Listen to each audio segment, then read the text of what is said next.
Alright, got a 4R100. We're going to put an LS kit, which is a kit with clutches, a bushing kit, which I've already put in everything except for the case, and the pump, which the pump hasn't showed up yet. Shear cure kit.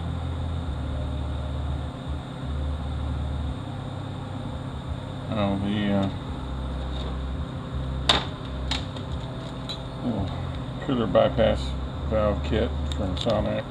I'll show you where that goes. Other than that, I think that's it.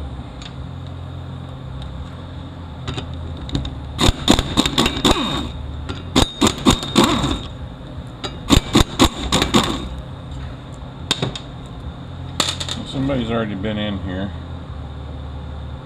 and I did some things.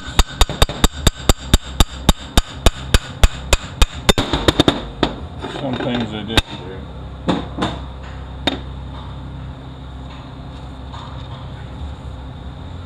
In the shear cure kit, you can get these paper gaskets. I don't like them as much. In the rebuild kit, you're going to get a metal one.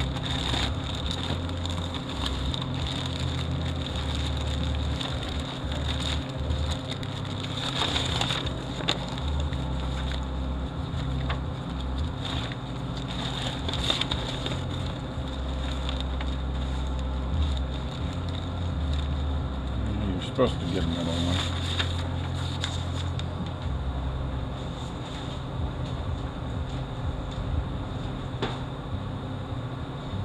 Especially if you use a Trans-Tech kit, which I like much better in Toledo. There we are. Just make sure your feed holes line up. You got 3 feed holes here. Make sure that these line up.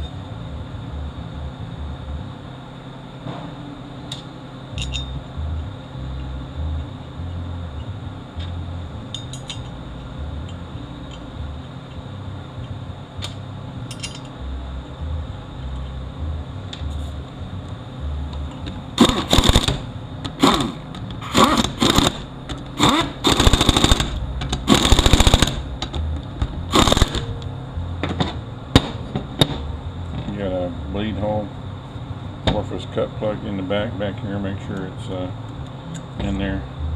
There's 2 different style of these supports. There's the early style that did not have this bearing in here, which takes a different center shaft. It's advisable you update it to this style, especially if you got a diesel.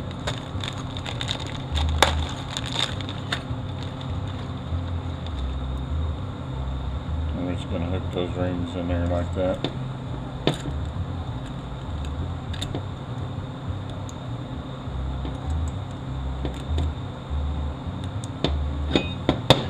Get this spot right here.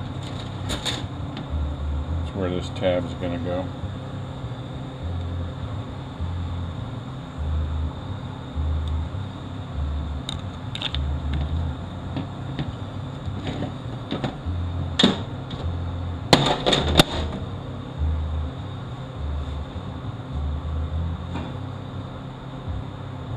And be careful changing this bushing, because if you don't have an arbor press to press it in, you start banging it in, it's very easy to kind of warp this bushing, and it'll fit really tight on the center support if you go on there at all. So unless this is really bad or really loose, really wore out, I would leave it alone.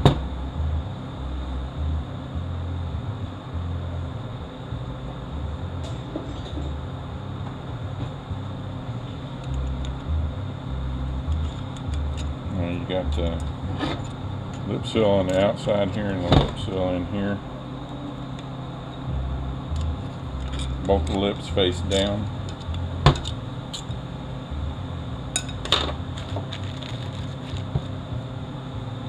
See the lip there? It's going to face this way. The angle down. Wrong one. Yeah, that's it. Yep, that was it. Make sure you don't roll this lip.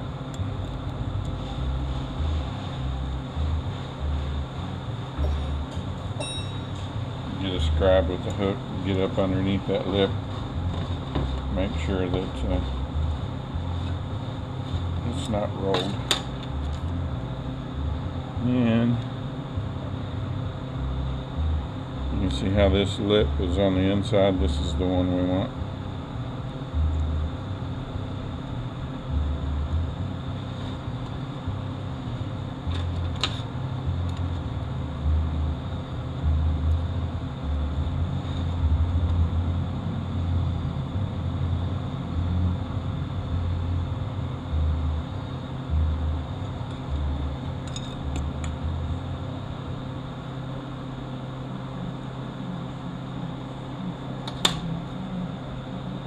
Again, make sure that your lip is where it needs to be.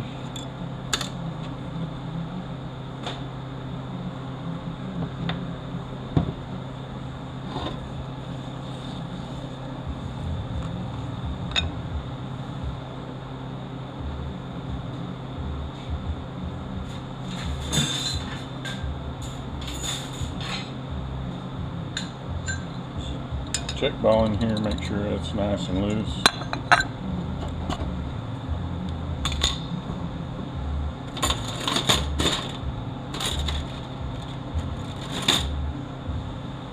And look at the tip of your snap ring. You want the taper of the tip to be up.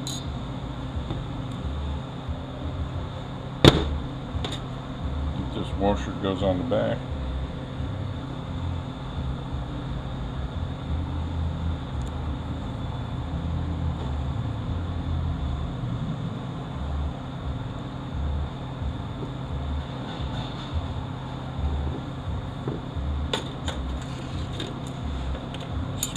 Grace.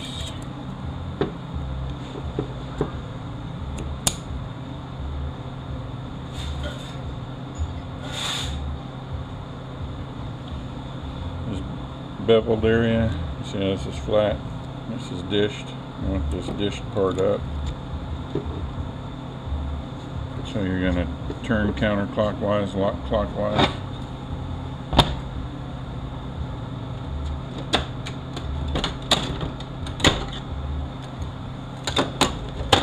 You got a cutout spot, 2 different areas, actually 4 different areas.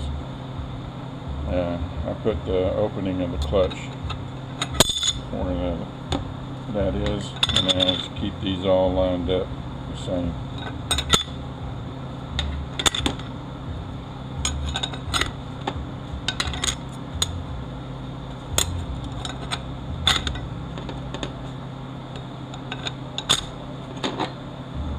Plate. And if you get really desperate, you can add another clutch in there by using the forward bottom dish pin pressure plate. You can use that up here, and you can add another steel and a clutch. Use this as a pressure plate instead. Now there's a 4-tab washer that goes here if your sun shell does not have that. If that wasn't there, you would put a washer here.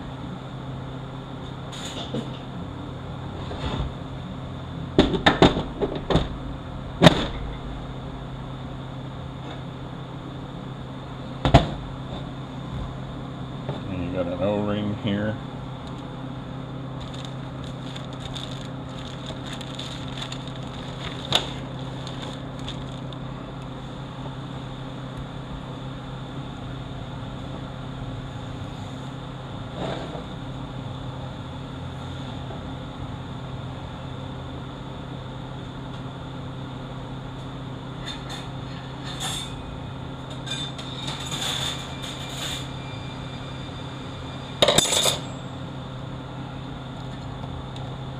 Another check ball on the piston, make sure it's free.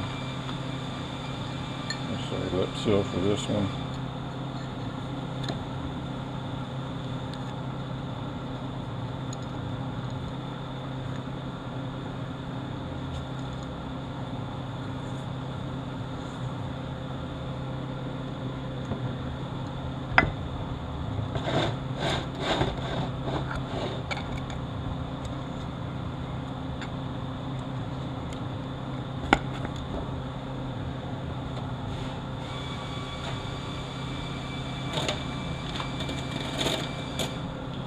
wire ring goes down. We're going to want to put the opening of that in one of those holes.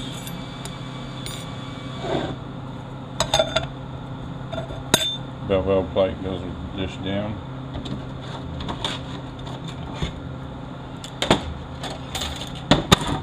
Flat snap ring.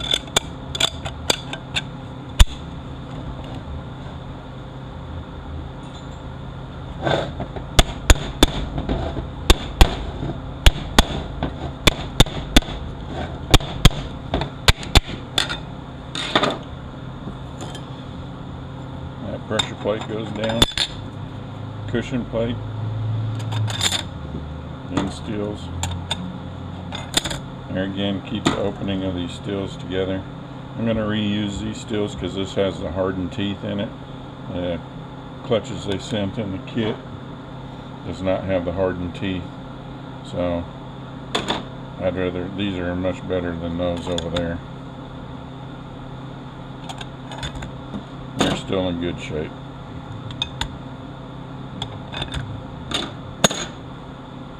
I don't know when they went through this unit, but they did go through it.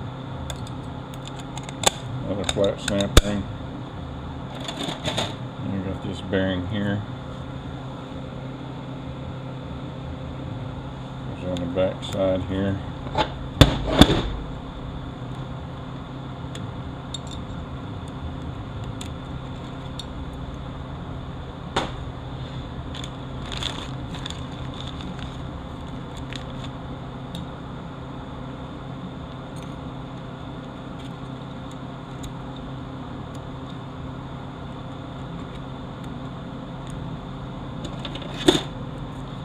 Bearing.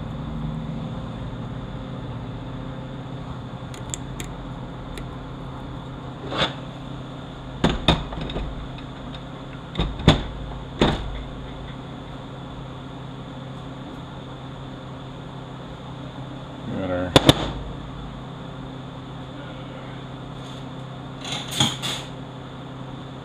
front planet here. There's different ones. There's 4 pinions, 6 pinions, aluminum, steel. There's bearing style, washer style. Just gotta make sure you keep all that the same.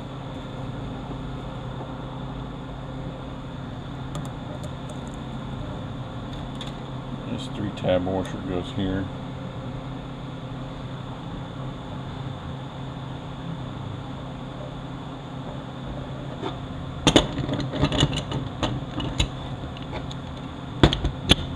Another one of these bearings goes in the back. And our sun shell is going to go on top of that.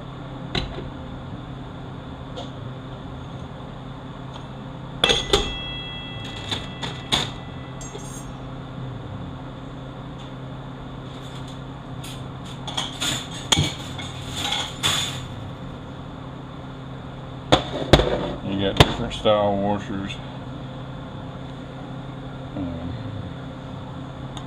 You got steel, aluminum, 4 pinion, 6 pinion. Just make sure that all that stays the same.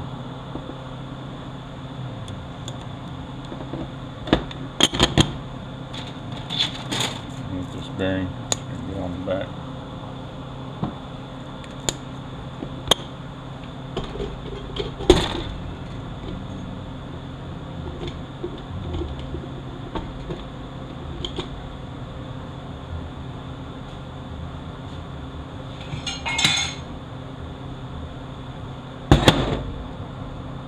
You see on this sprag how it's got these kind of feet.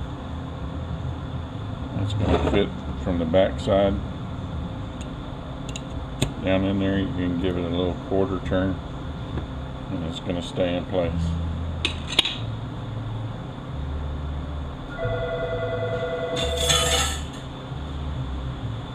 This is our Overrun Drum. There's different styles. I'm going to have to put this bushing in. This one has a PTO gear on it. You also see it's got a bearing on the back instead of a bushing. So this drum here is not going to take a washer on the back of the pump. the earlier style that did not have the ring gear, did not have the sun gear made into it, those would take a washer on the pump.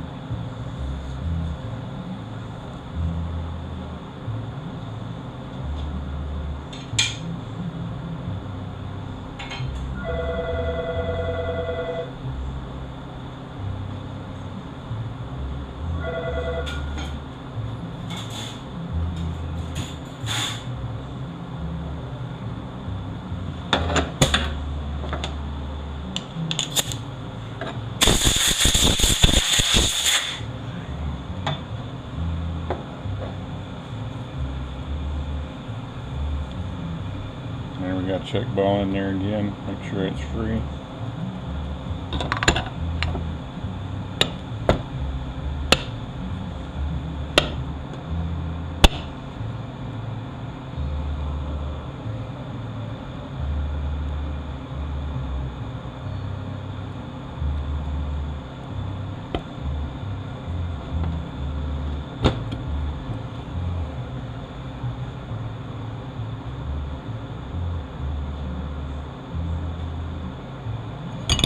Turn spring. This is our snap ring free of that, and there again, make sure the bevel of the tips is up. Alright, so these little tabs, you can see how it's got cutouts here. These are gonna sit down on here. We're gonna give that a little turn again.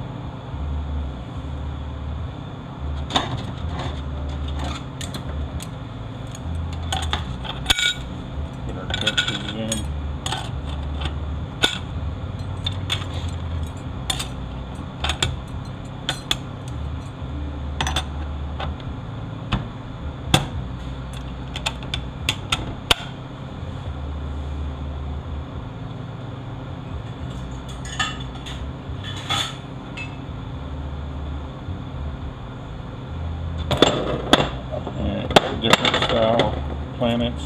We got steel and aluminum. Aluminum's taller, takes a different input shaft. This is the ID mark for the steel shaft or steel planet.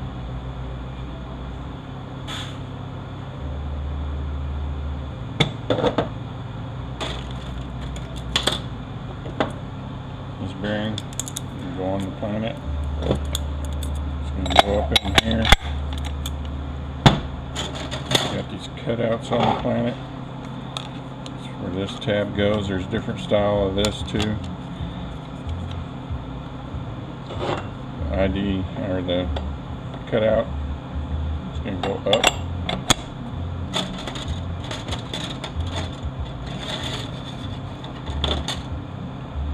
This thin snap ring.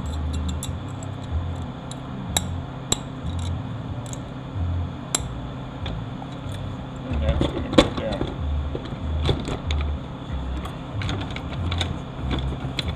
Actually, I'm going to put these clutches in after. It'll be a lot easier.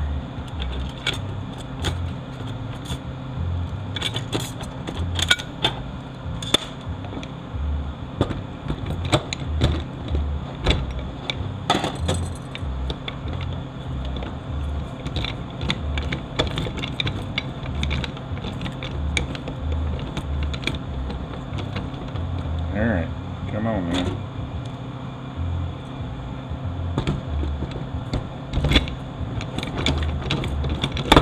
There we go. So we're going to turn, counter, lock, clock.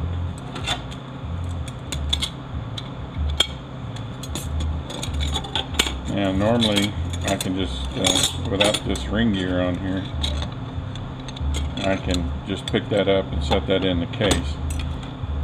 Because this is going to have to go upside down, and I just grab it around here, hold it while I dropped it in. I'm not going to be able to do that. This bearing goes here, so I'm going to have to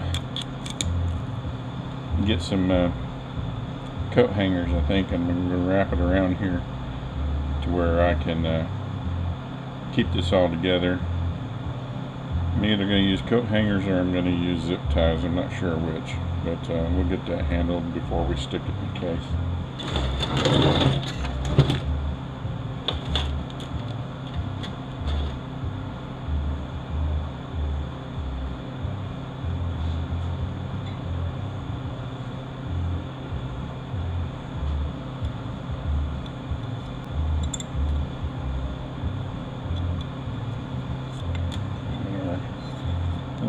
first piston.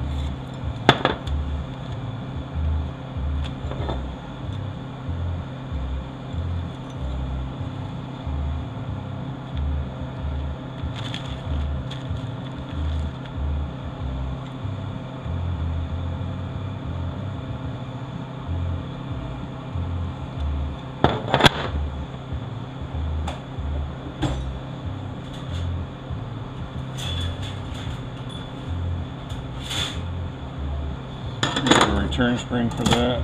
This is going to sit on top.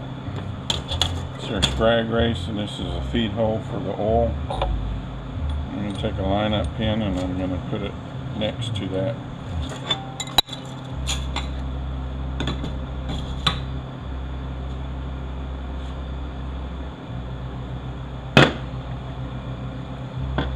Our center support. In the Care kit, you're going to get these shims for the rear planet. I normally don't fit these later ones. I've never put them in.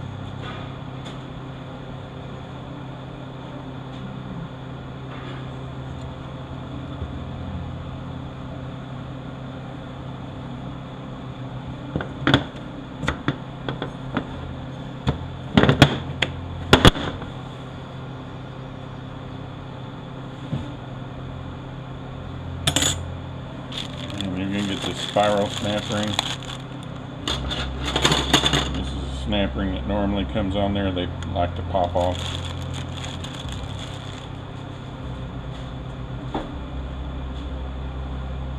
See how this one is? It's got the little notch right there that's going to fit in, and it's also got one up here that's going to fit right there.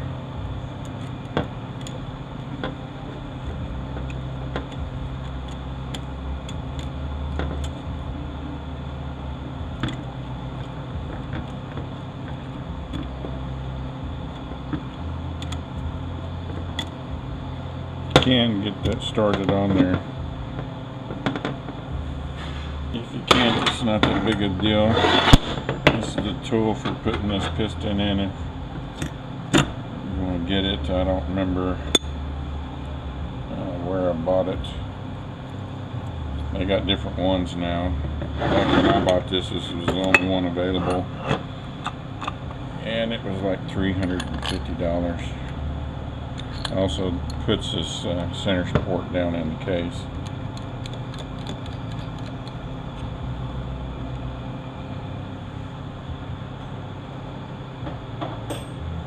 There's ways around all this if you get ingenious. This just makes it much nicer, faster. So we're going to work that around.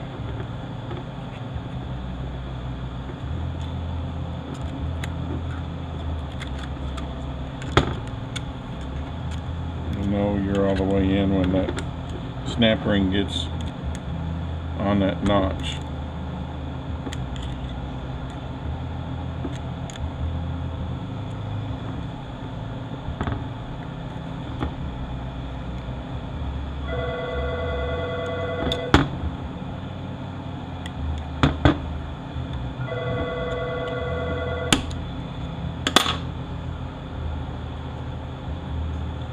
And of course, since we're on camera, it's wanting to be difficult. There we go.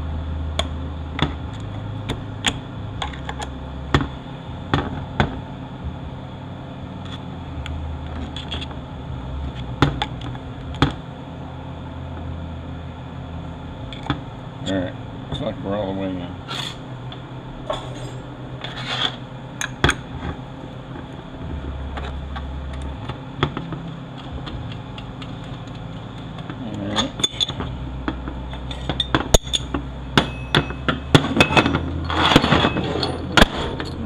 That piece of the tool, so we'll just leave that out. And here's the rest of it.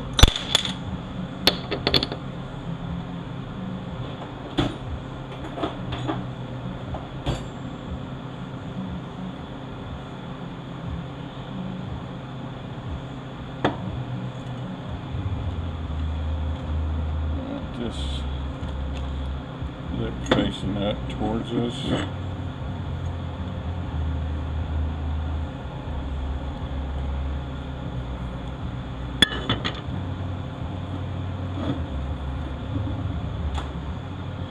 This lip facing down.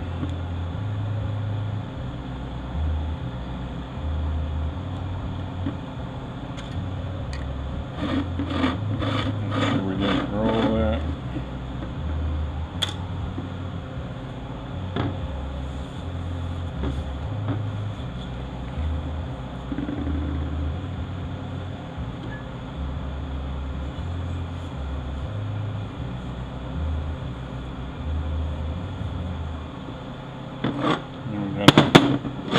Feed hole here. This opening is going to be somewhere over there. Somewhere about right there.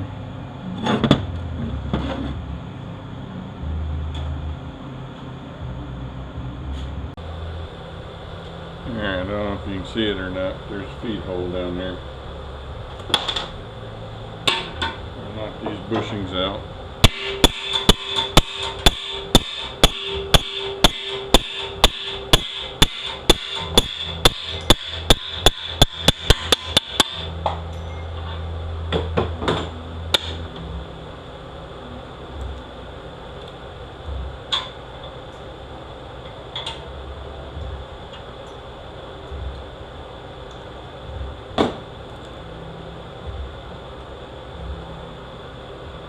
And this bushing that we're going to put in there, it says on here that grooves face the front. So we're talking about these grooves right here. This has got 3, the back one's got 1. So the 3 are going towards the front. This hole is going to line up with that hole. I'm going to make damn sure it's not blocking it. And put a little green Loctite on it.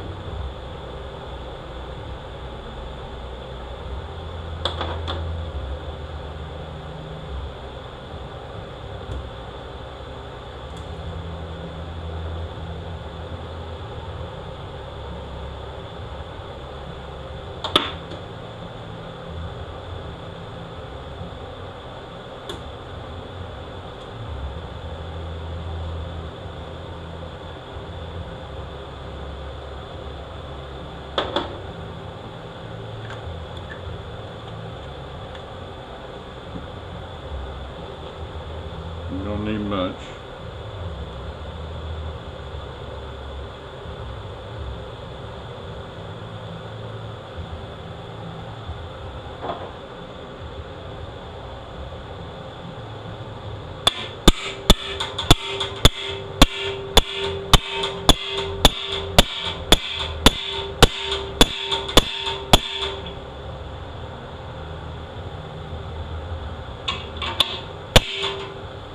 Going to go until our feed hole is completely open.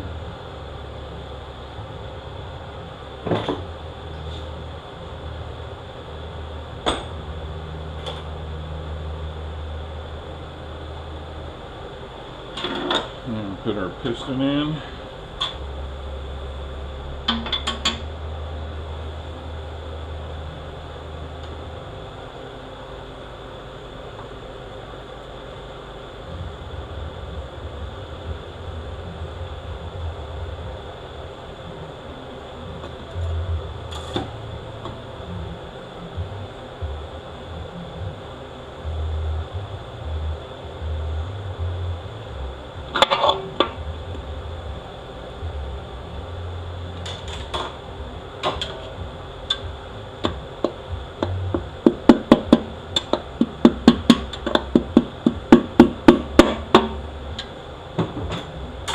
Should go in pretty easy. Our spring cage. And we're going to look down in that case. We're going to find our feed hole for this. We're going to line that up.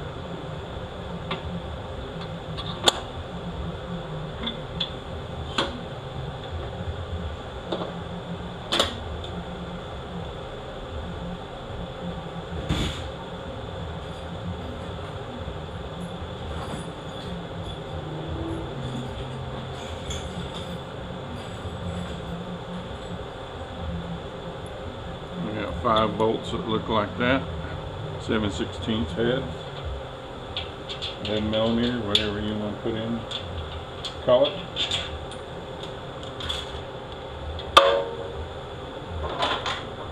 And I'm going to get this pry bar. I'm going to give it a little push back on the spring cage.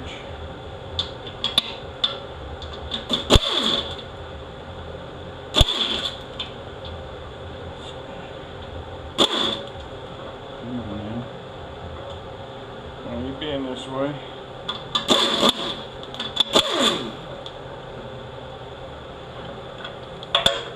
Because we on camera.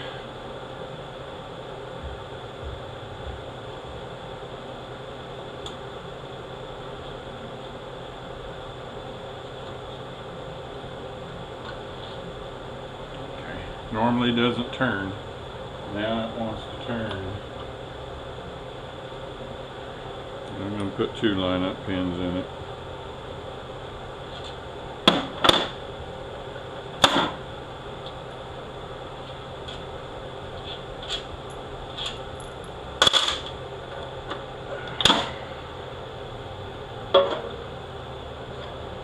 Not to be a pain.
And take our park actuator, stick it in there, put our pin in,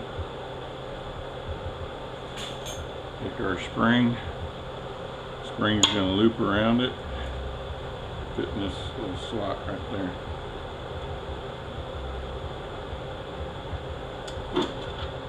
And we got this bearing, so we go back here.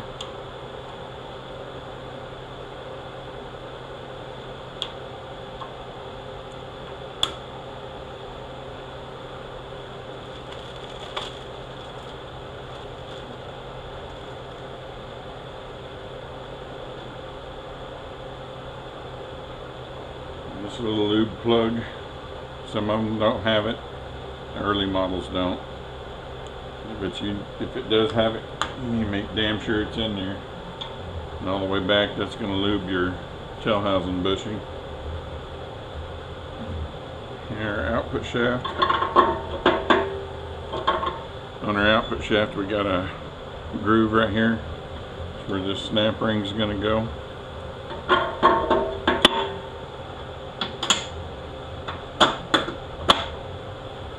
We're going to put our clutch hub and our ring gear in.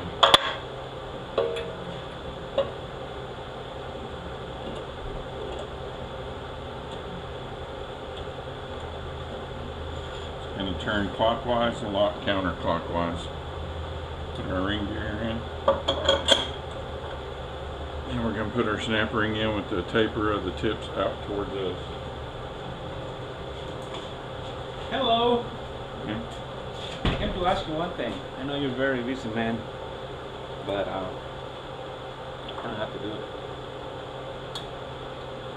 So this thing I was trying to call that it wasn't there before. I don't think it was. And this is not this thing. As soon as you give it gas, it goes into the first gear, right shift, whatever. So there you go. Check your speed sensors. Make sure they're all plugged in. Right.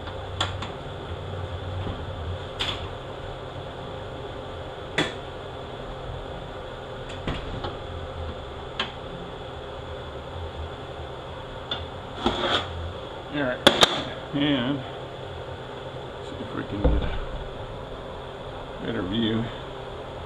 We got our wave plate. And clutches and steels. There are different clutches for different hubs for different year models, so make sure you can swap it all out if you need to, but you gotta make sure everything matches.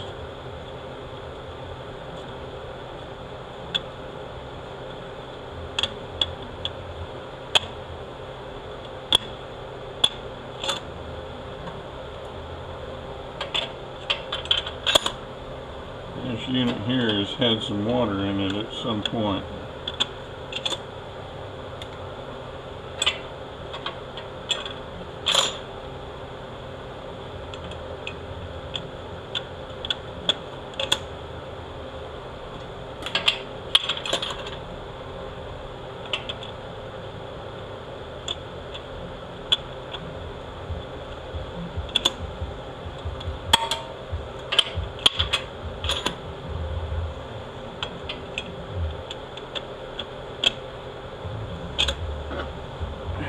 This is going to have to go to the 6 o'clock position. Opening of our snap ring goes at the 3 o'clock position.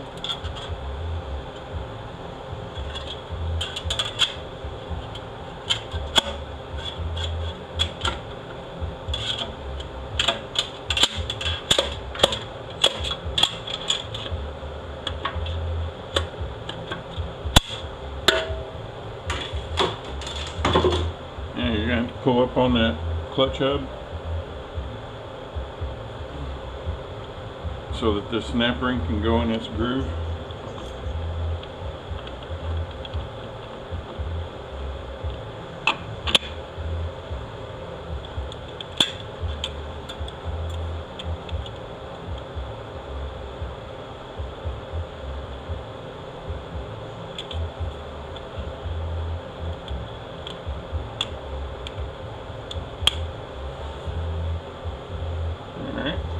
Sun shoe. This was fitting a little snug. Let's see if we can get it down in there.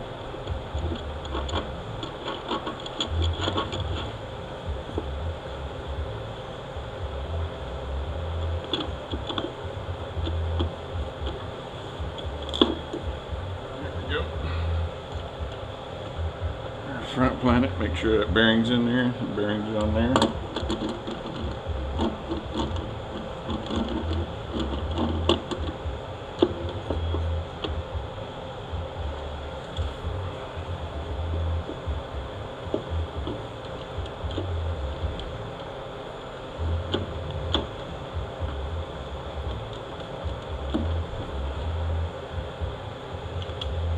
Clutch hub, make sure the washer's on the front.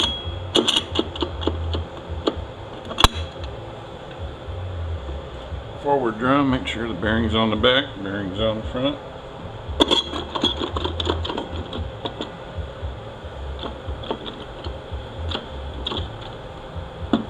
All the way down.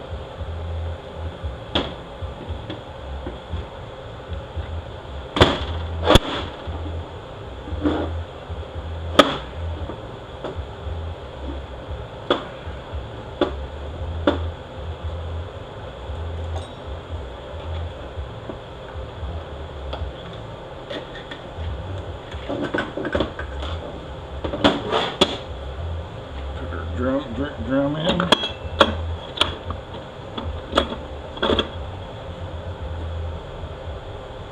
And get the input shaft.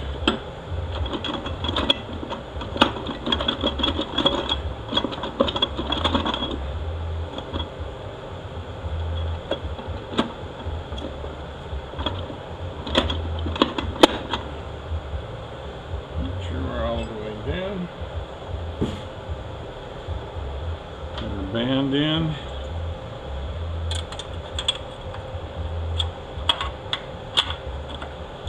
Making sure we're getting on that anchor. We got this pressure plate with the ID marks up. And different clutches for here again. If it's, your steels have notches in them, put them at the 6 o'clock position.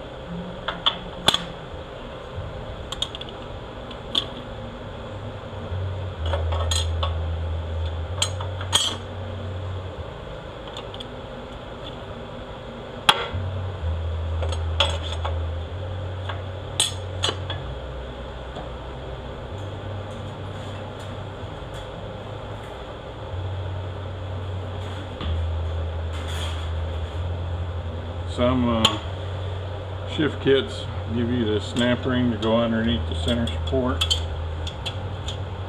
Somebody, ow, son of a cow, that hurt. Somebody had one for this one, so we'll stick it back in.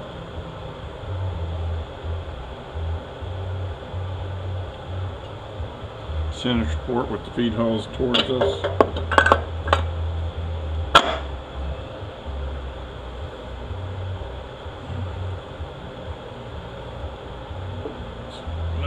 Down.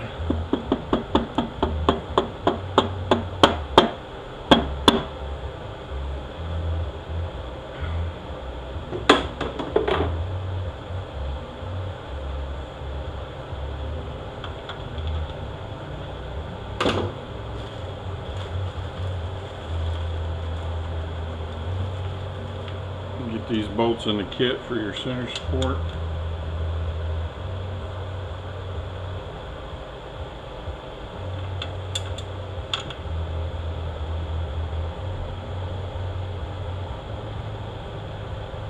Kind of lining it up. Alright, want this feed hole towards you. These tabs I'm going to have to fit in these low areas.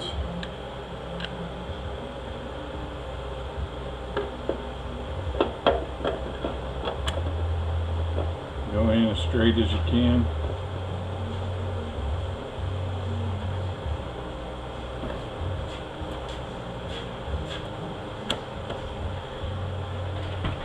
Finally out.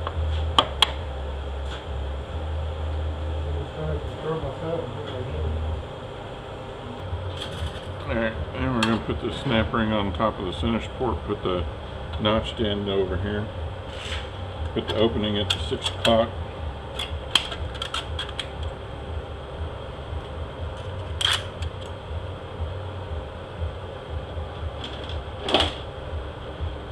Put our tool to push this down. You can push this down with a tranny mount or a pry bar, but it takes 2 people.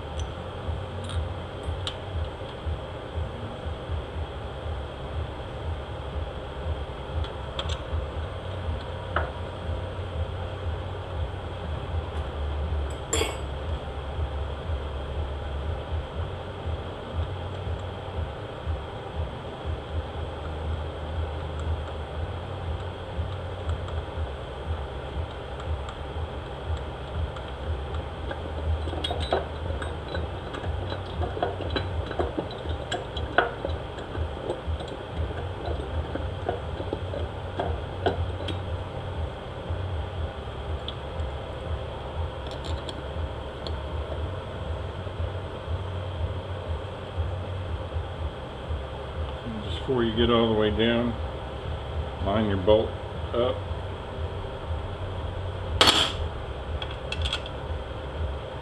Make sure you can get that started. If not, just move it around till you can. And tighten that down. Pop your snap ring into the groove.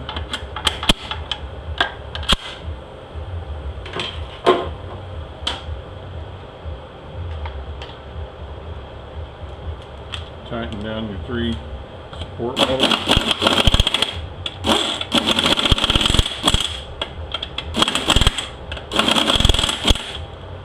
Don't get radical with them. All you're going to do is warp the case.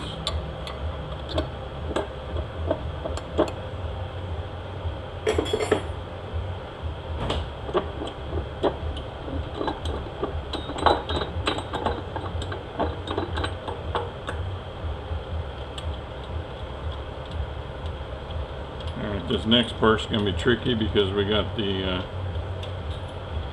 gear on the drum. Because normally what you do is you drop that whole overdrive section down in and you just hold it by hand and set it on there and it'll drop down in. Then put the clutches on. And since we got the ring gear, we got to put the clutches on now. So you're going to put the steel in just like that.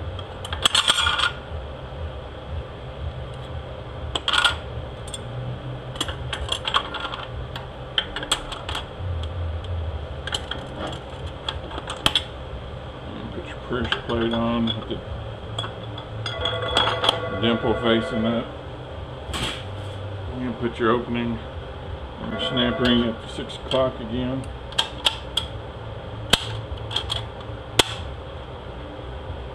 We're going to try to get these lined up as best as we can somewhat.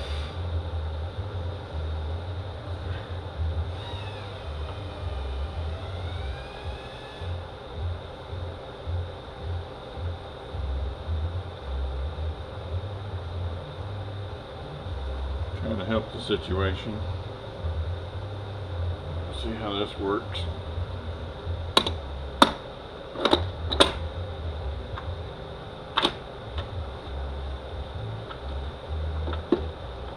Ooh, worked much better than I thought.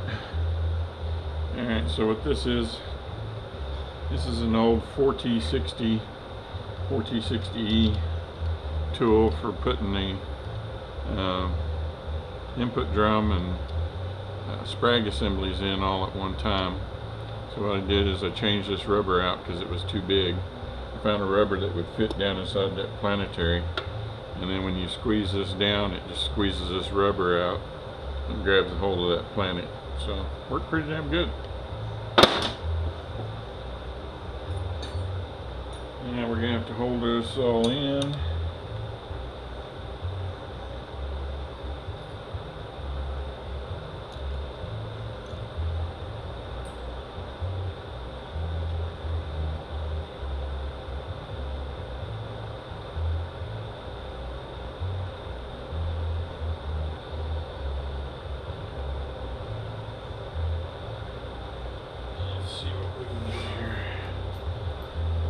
There's a wrench up there and a bolt in here and it's around threads.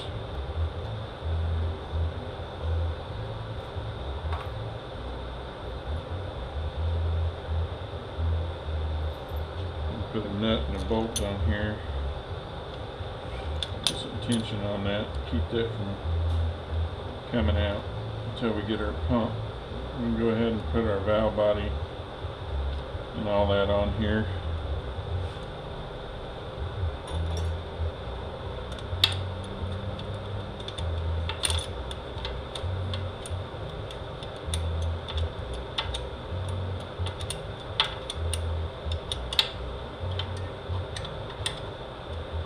There we go. That'll keep everything where it needs to be.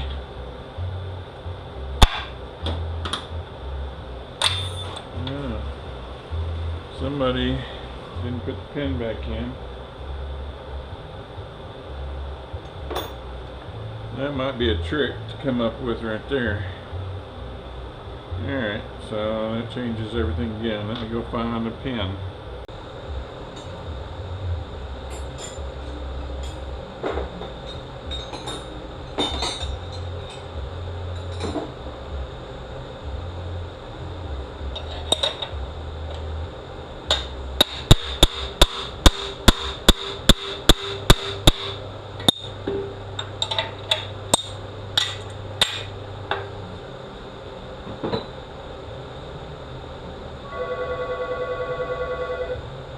You need a trick for getting this pin out.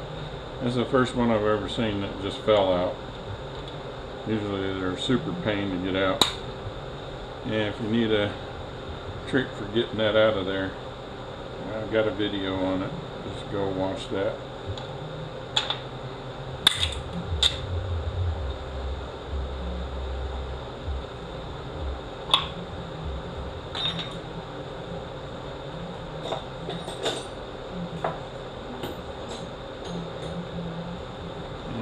baby heel bar and just use that to pull the linkage seals out.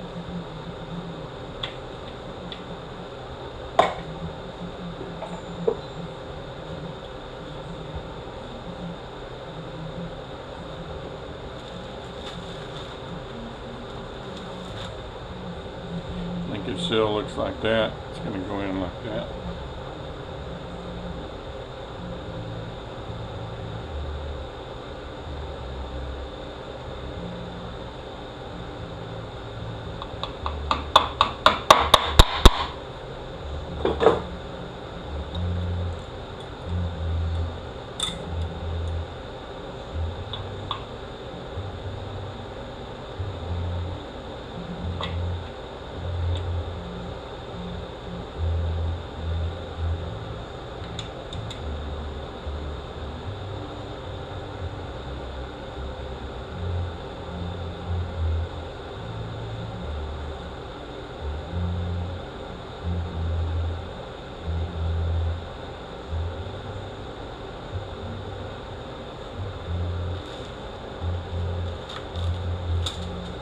And the pin just rolled around itself several times. I don't know if you can see it there.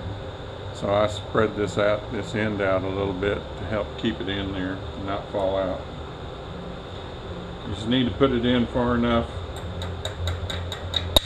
that is below the, or it's even with the pan rail there. You don't need to shove it all the way in there.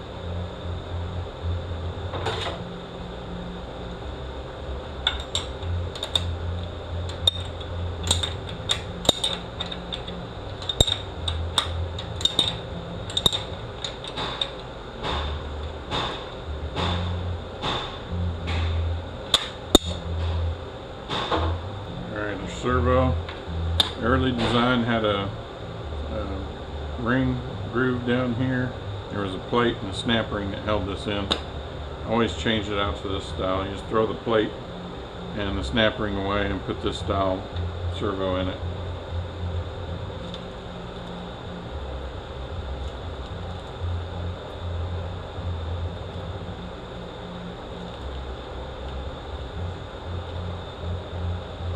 There's different check valve configurations. This one's going to take 9 unless it doesn't have the hole down there. So 1, 2, 3, 4, 5, 6, 7, 8.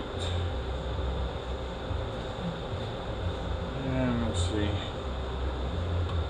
We don't have the hole, so we're not going to put the 9th ball in. We're just going to take 8.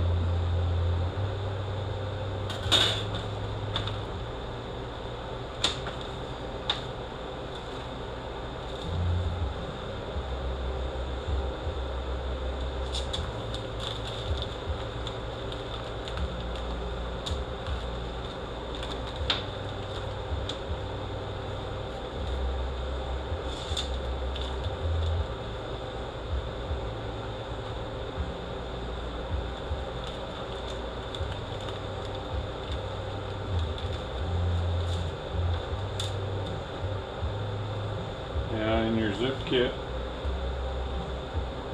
you're going to get this stuff. You got a long rubber, a long one of those, and a short and a short. And it tells you to measure this pocket. If it measures a certain amount, you got to trim this off. I just trim it off.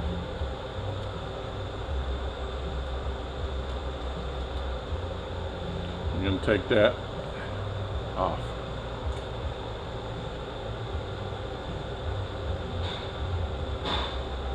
Put this in on the spring just like so.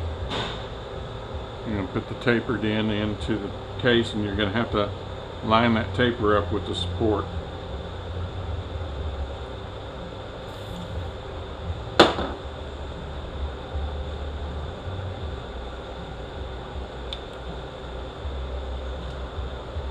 And do the same thing with this one. This one you're going to have to line up properly because it still has the tab on it. The tab's going to go in this hole right here.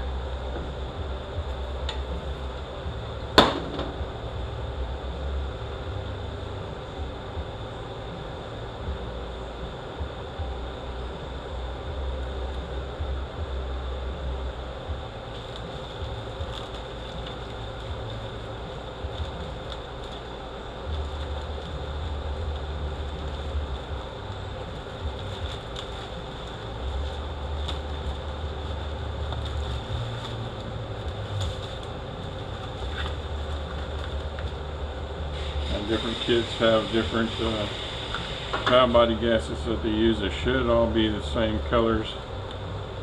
Depending on what plate you have is which gaskets you take. These are your identifying marks right here. Plus it's got a number stamped in it. So this kit, the Transtech kit, comes with pretty thick gaskets, which you're going to want. Because these cases tend to get warped. So you want the thick gaskets. If you get a Toledo kit, they're pretty thin. I don't like them at all. So you got green stripe and green stripe, and blue stripe and blue stripe. I need the blue stripe. Some of them have white and blue. Just as long as you read your instructions. A lot of times in these kits they're giving them an instruction sheet with them now. So you just pay attention to what that has to say. You got the spring, and in your shirt or zip kit you're going to get this little thing that sits on top of that. And your separator plate goes down. Then this gasket goes on top. Some of those have a little filter. There's a little filter. It goes in right about right there. You can put them in, you can leave them out, it doesn't matter. Most of the late stuff doesn't have it at all. And there's this little filter that goes in right here.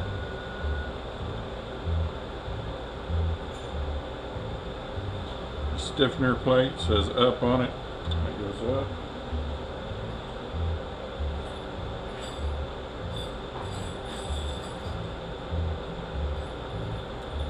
Got these 3/8.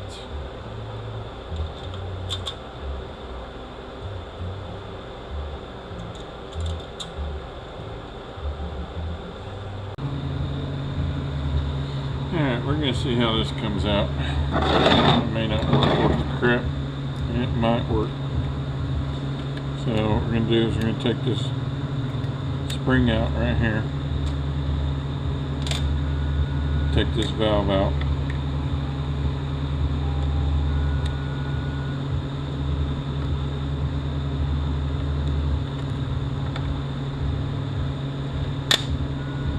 We're going to take this spring.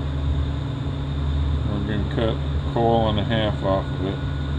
So we're going to come about right there and cut that.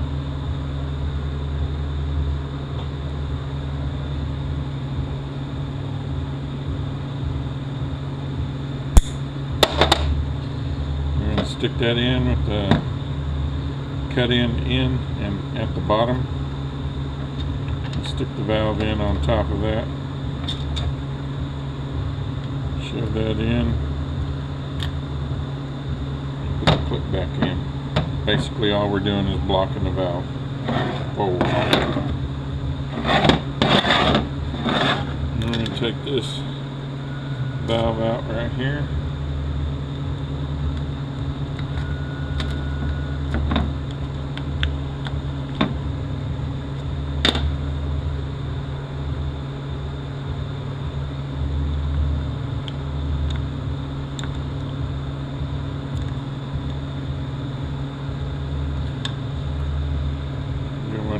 Replace this with the one that comes in the Sure Cure kit.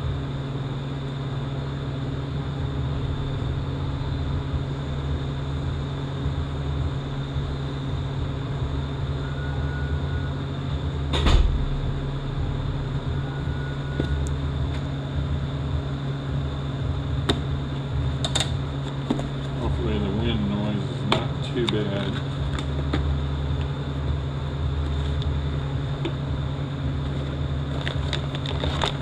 Have to have the fan on. Otherwise I pick up the outside radio and then I get flagged for copyright infringement.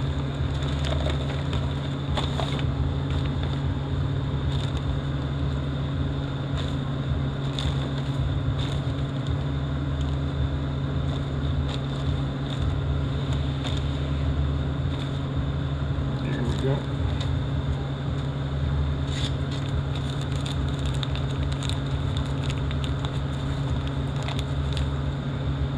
Put that valve in there, like so. Reuse the original spring.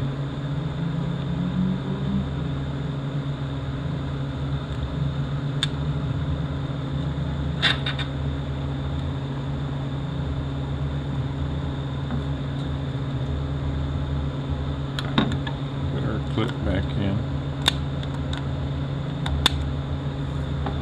Make sure we're good to go there.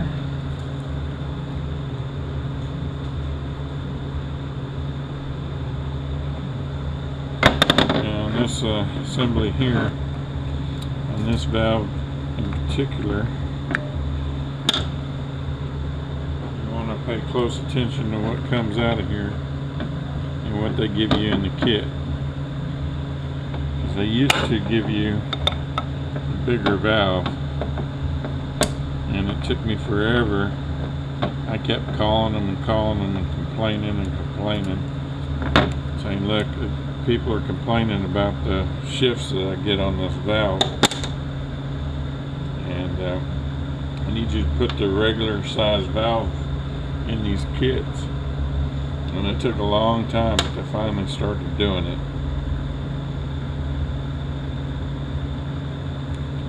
So whatever it had in there, this is a 369. I'm damn sure that you put that back in there.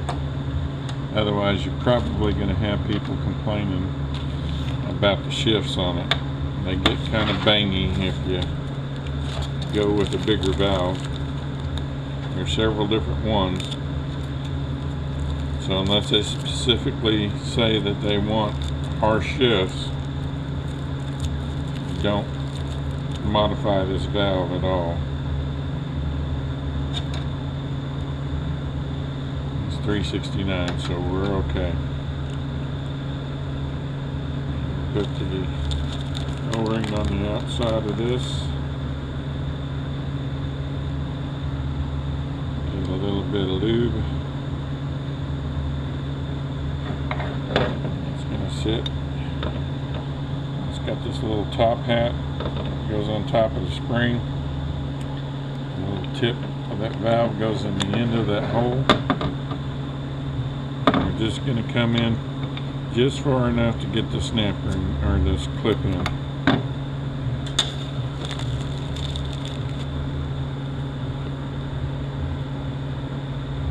Now, I don't know if you can see that, but you can see the wear on that valve. They wear pretty good. This valve and the boost valve and the pump are especially bad. I'm going to get me a paper clip, put a little end on it like that, let you get in here and pull these clips out.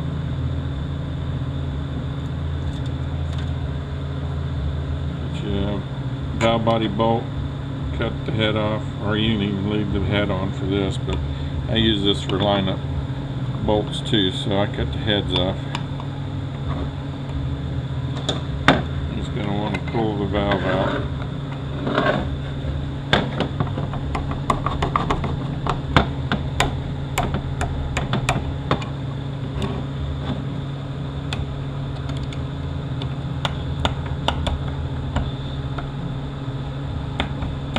Okay, let me get it out here where I can work on it.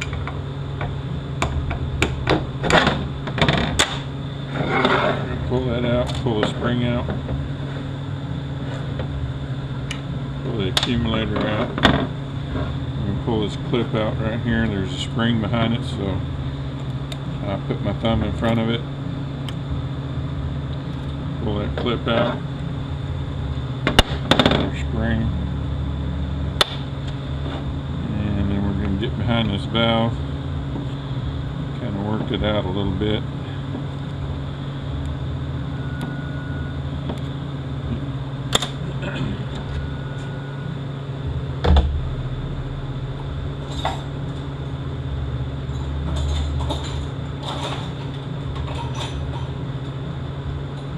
Sometimes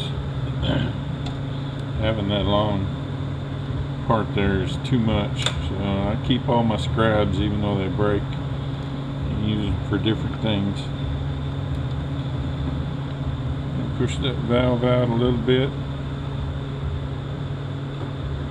Put a long pair of needle nose up in there. Grab the end of it. If we get it pushed out enough. It's not out enough yet. And we pull that valve out.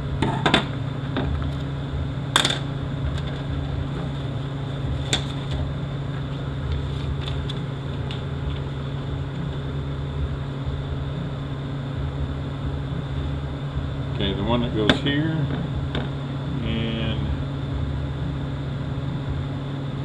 the one that goes here, have to have these ID marks.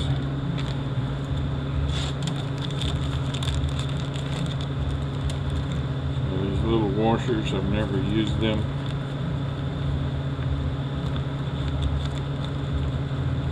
Give you this stiffener. Let's see if this says. I think this has the ID mark on it. This ID mark right there.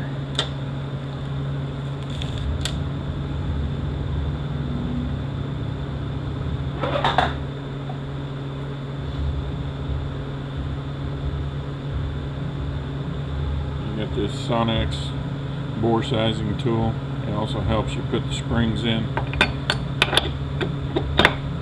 Stick it up in the bore,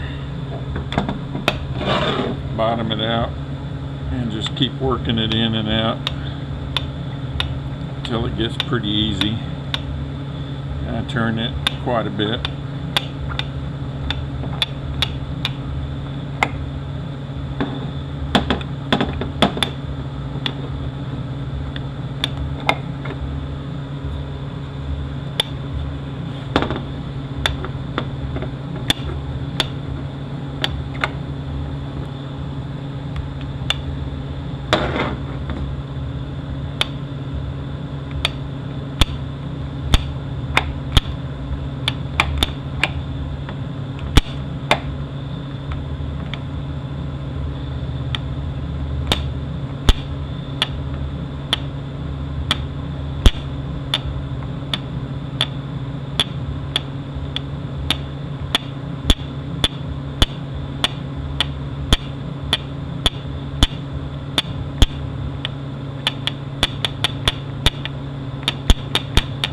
Get it to where it's really nice and free. And I blow the hole out.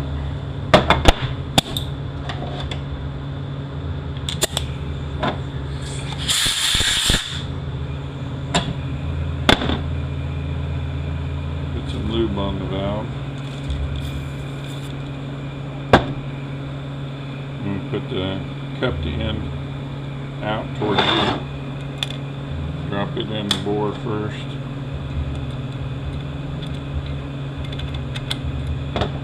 And you're going to drop the spring in where it's upright. And then this little tip right here is going to help push the spring back and allow you to get this clip in there. And what you're going to do is you're going to put the stiffener on here just like that. And you're going to shove that down in there. And don't get radical with it because it may grab that spring.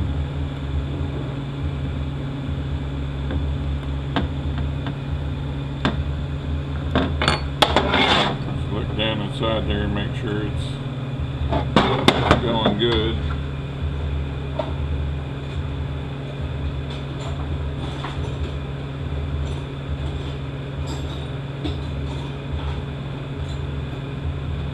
Not you get it whatever you need to down in there and push that spring around, and then make sure that clips all the way down and get it centered.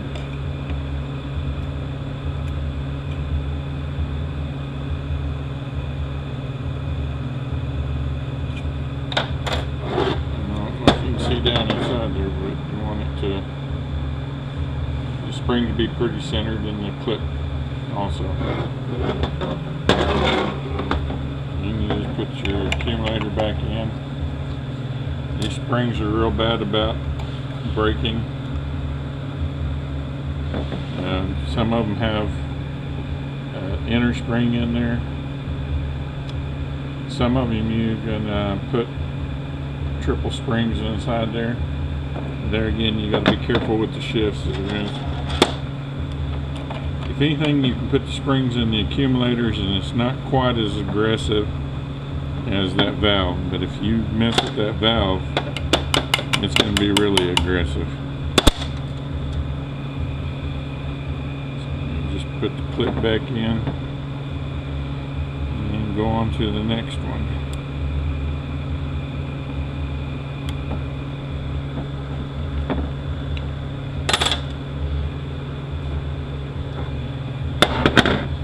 This one is the one that takes the ID groove. This one over here takes no ID groove.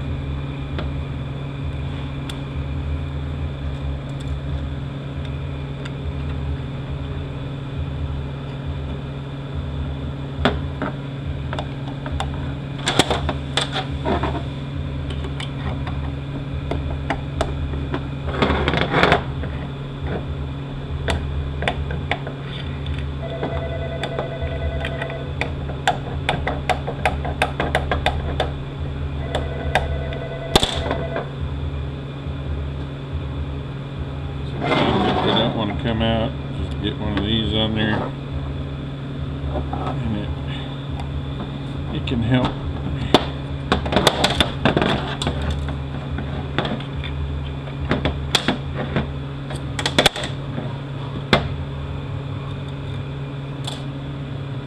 They have different colored springs.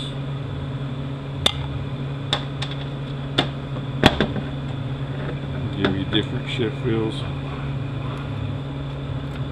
Usually this one and this one is white, and this one over here is blue. Sometimes they're green and yellow.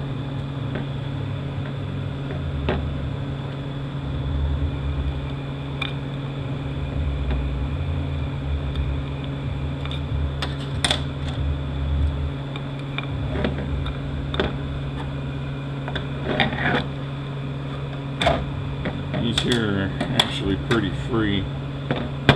A lot of times they get really sticky.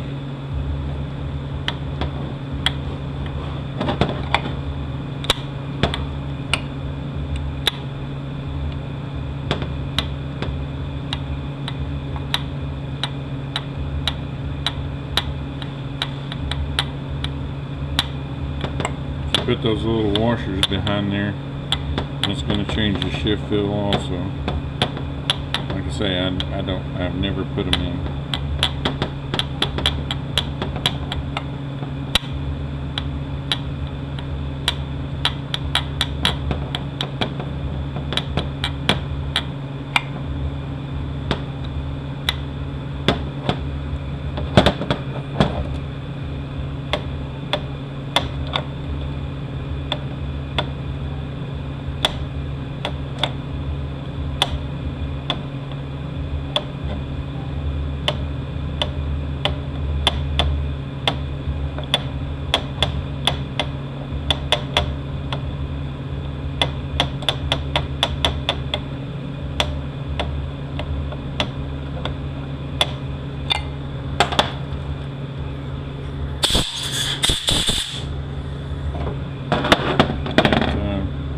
Resizing tools made by Sonnax. I'll put the part number in the description.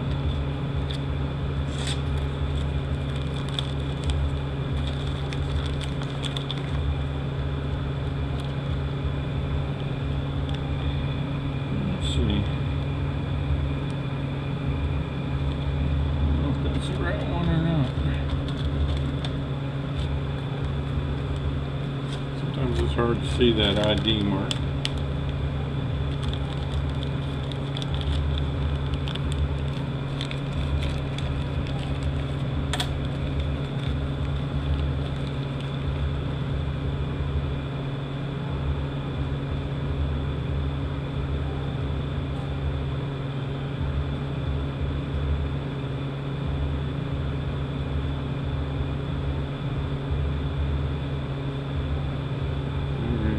is no ID.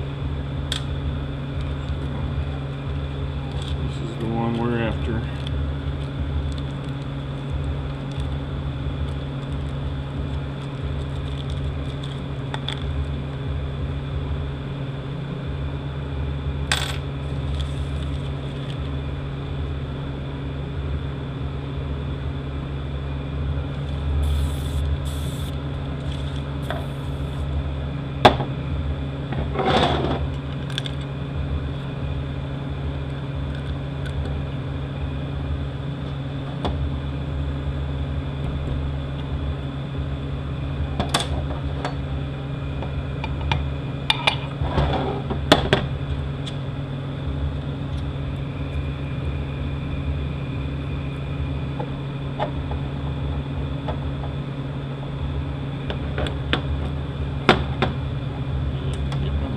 Situation here.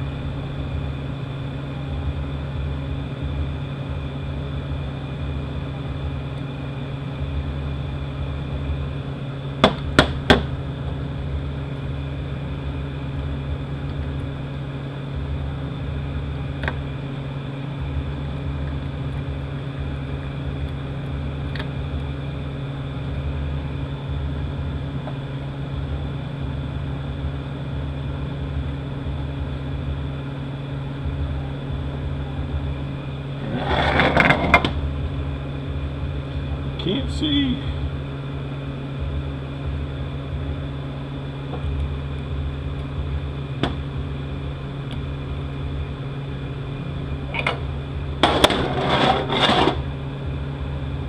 And by the time I clip the spring, so here, I'm gonna push back in there.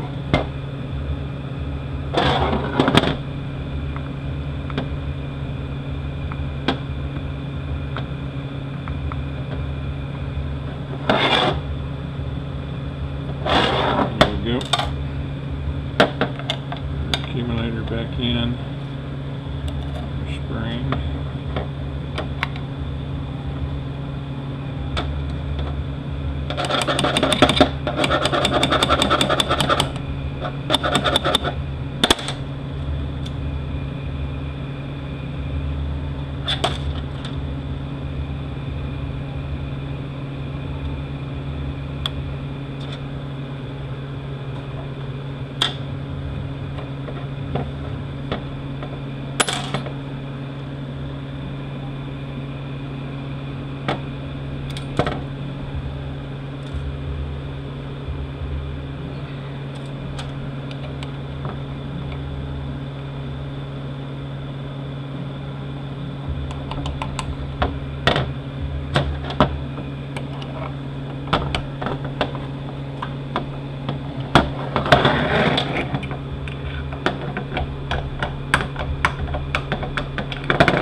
Somebody's been into this.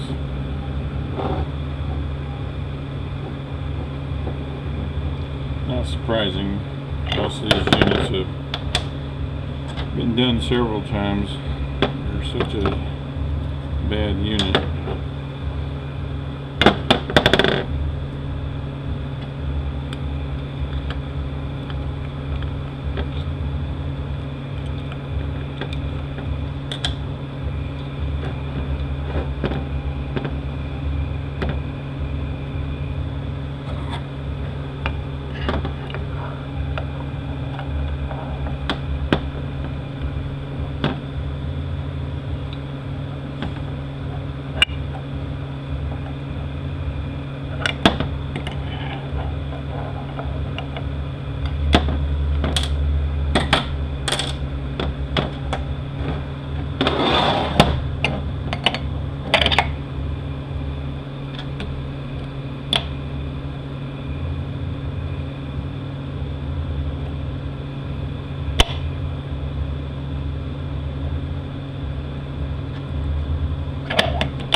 Almost done here.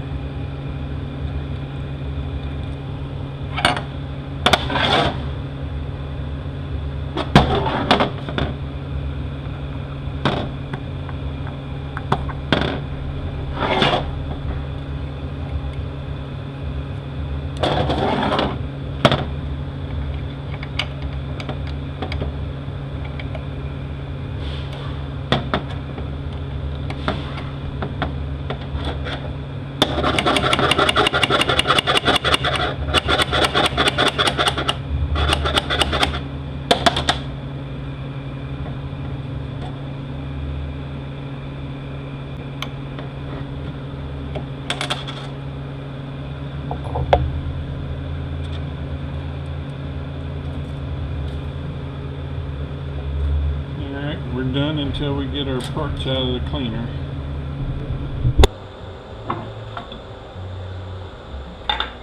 Accumulator body. Got two 10mm nuts.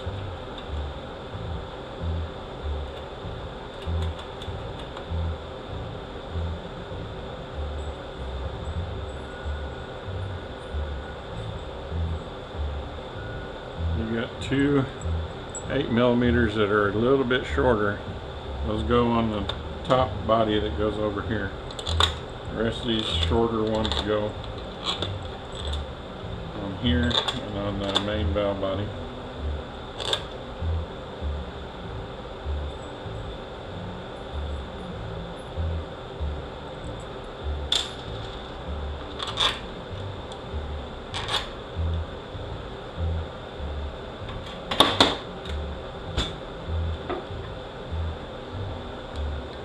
Put your main valve body on.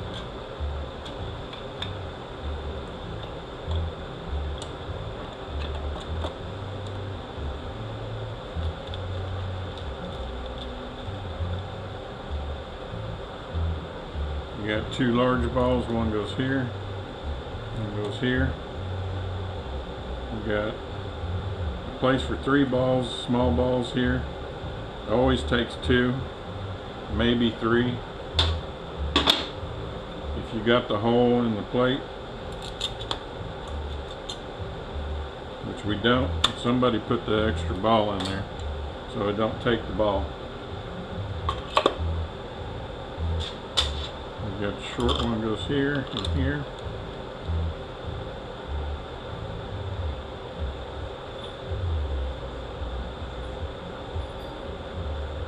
The long 8s go here, short 8s go here.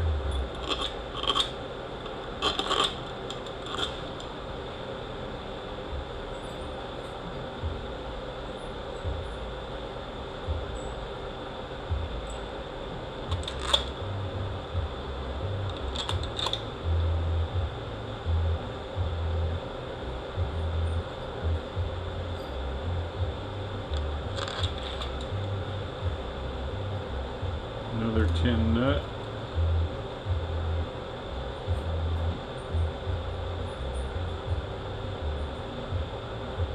Another 10 nut down here.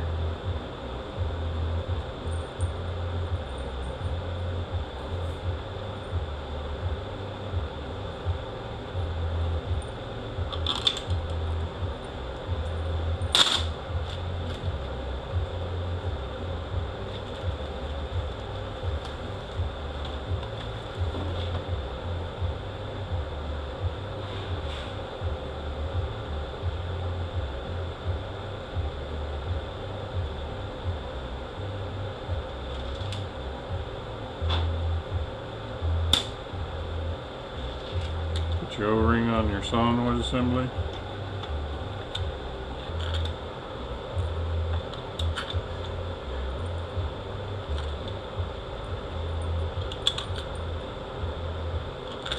And 30 torques and another 10 up here in the corner.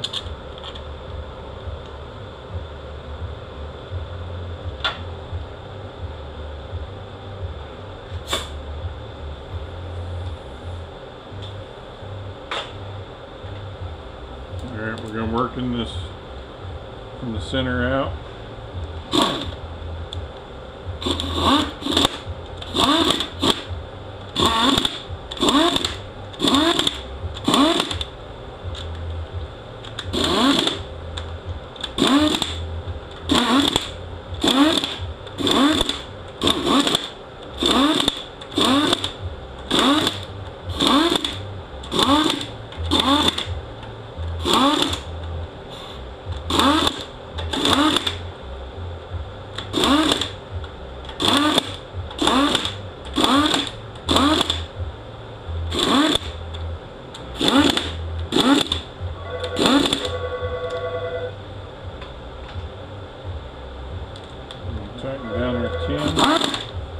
There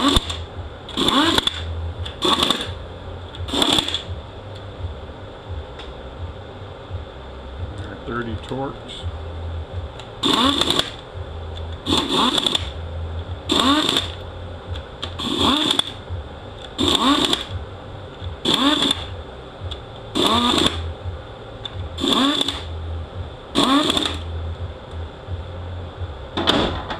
Can't put our filter in our pan on because we got to have our pump in.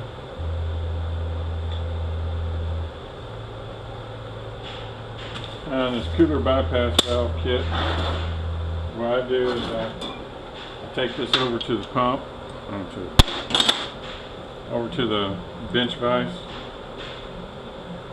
and show you what I do here. Let me get these O-rings off. Got 3 O-rings on here, 2 small, 1 large.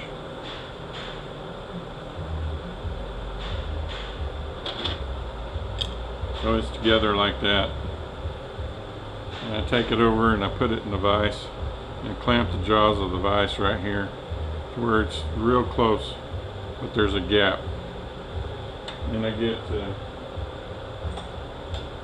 2 screwdrivers and I get between the vise and that, and I just pop that off.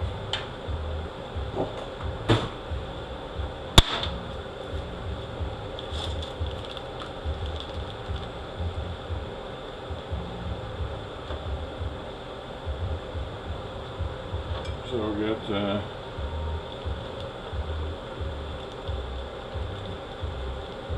small, medium, and large. Mediums are going to go out here on the end.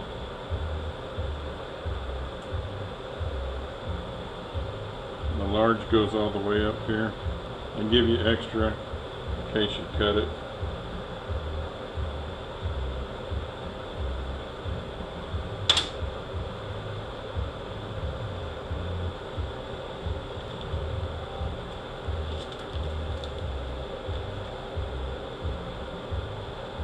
We can get a little grease and put this piece on the end.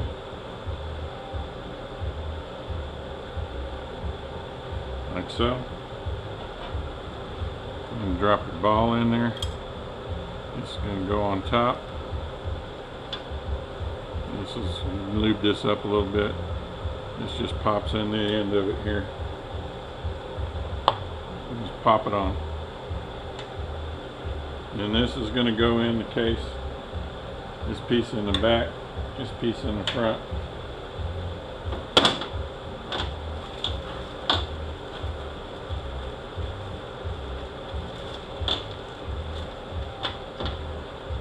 You got 2 small holes, 2 large holes. Small holes go in the front.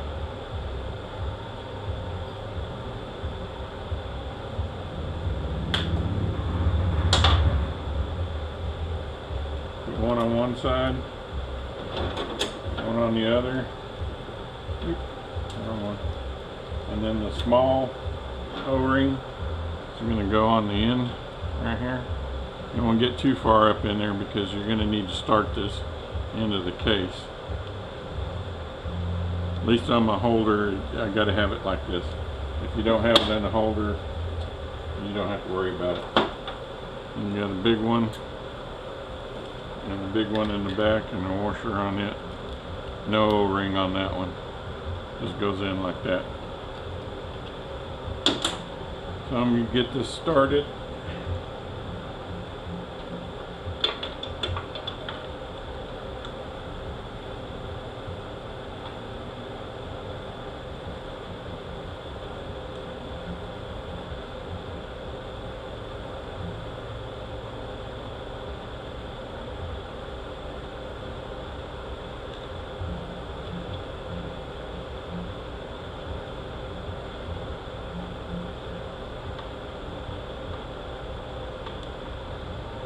This one I may have to wait until I get my case off of here. I usually got just a tad bit more room.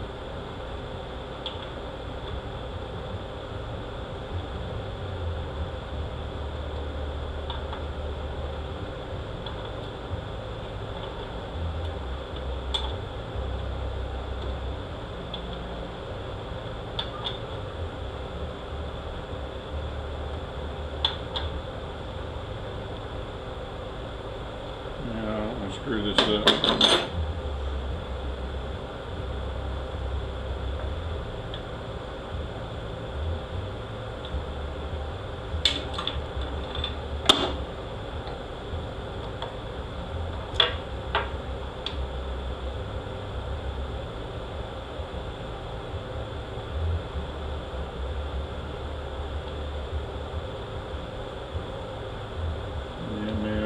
Screwed it up.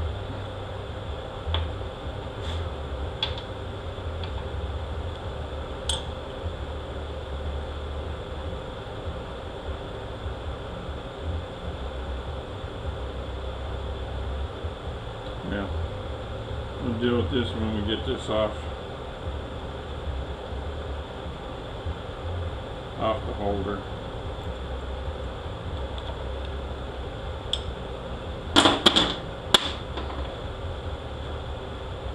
Usually I can get it on there. Not today.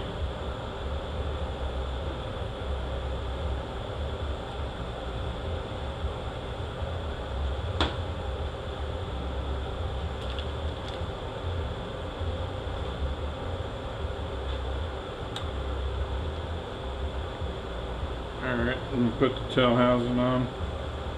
Now you get this thing on your output shaft. Just throw that away. That's from the factory, and they're running down the assembly line. They shove the drive shaft in it, shoves that seal off the rear seal, and just pushes the inside.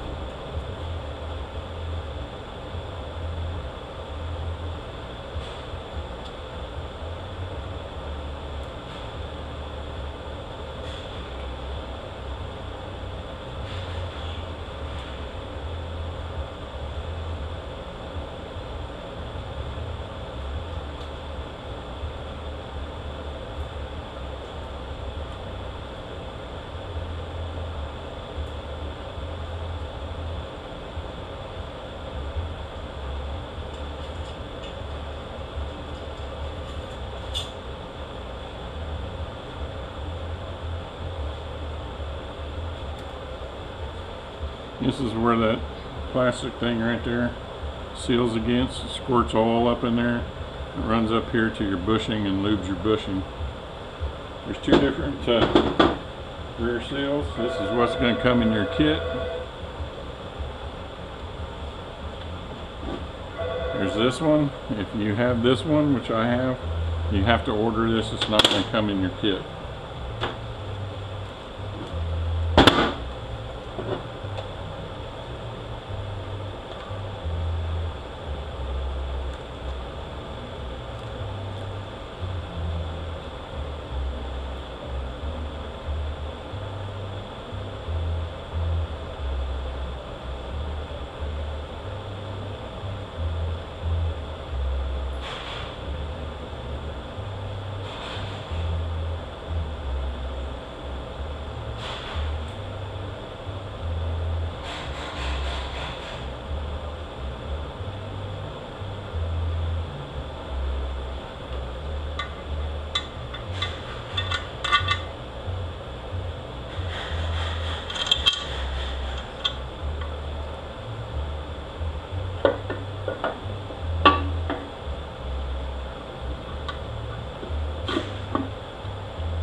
You got different size bolts. There's two that are just slightly shorter. They go here and right there. And you usually got a stud that goes up in about the 11 o'clock position.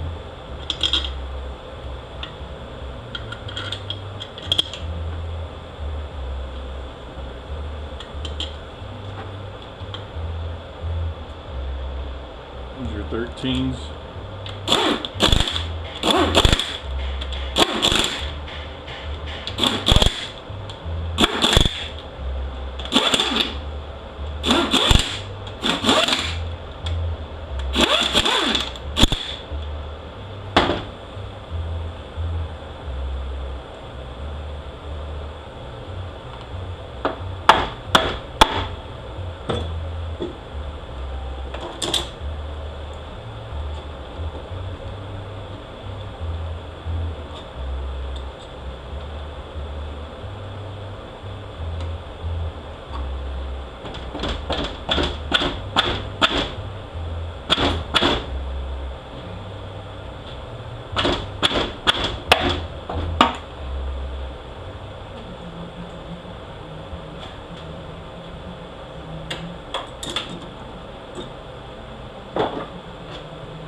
Alright,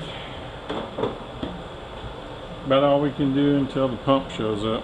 Who knows when that's going to be. The way things have been going here lately, parts have become just a total nightmare.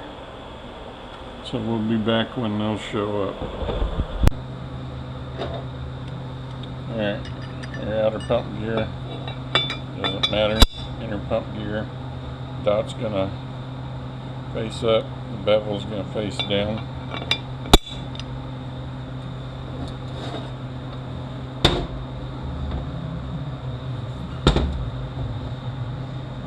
On the back side here, this has already been changed, so we're not going to do it. There's an orifice, cut plug, and down inside there will be one of these. It'll be plastic usually, unless somebody's replaced it. And then in zip kit you get this and the cut plug to put back in there, drive it just below flush and stake it in place.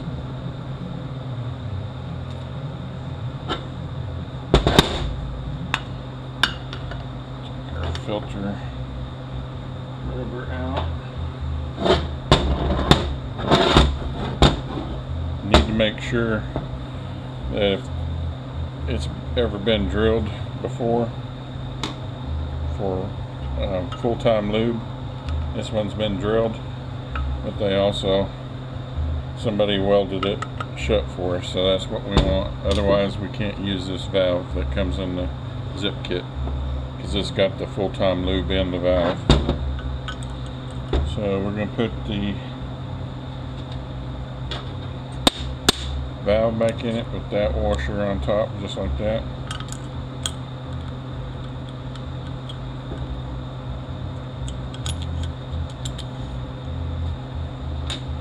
You got the large outer spring, small inner spring, and in the zip kit you're going to get a boost valve. Lube up those O-rings. Snap ring, we want the taper of the tips up towards us.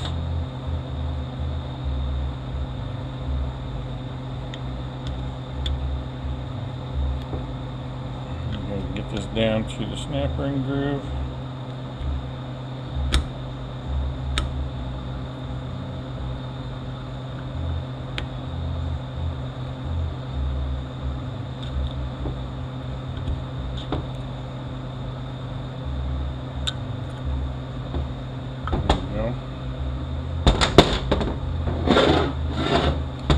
PWM valve goes in just like that.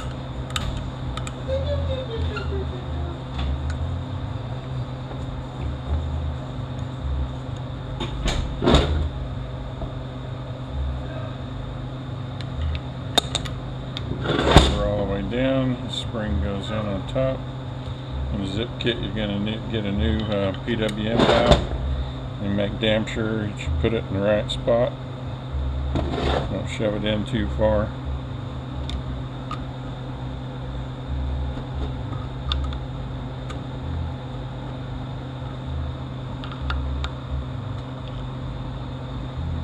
And then our snap ring goes, I mean our clip goes right there.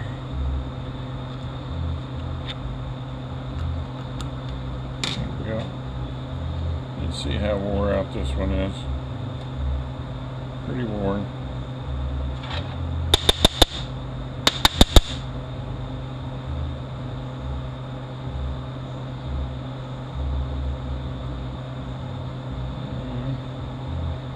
PWM valve is worn, but I don't think you're going to be able to see it. It's not horrible.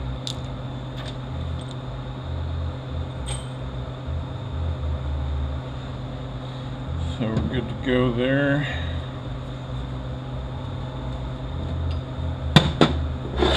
And leave our pump O-ring off. Line up our passage over here.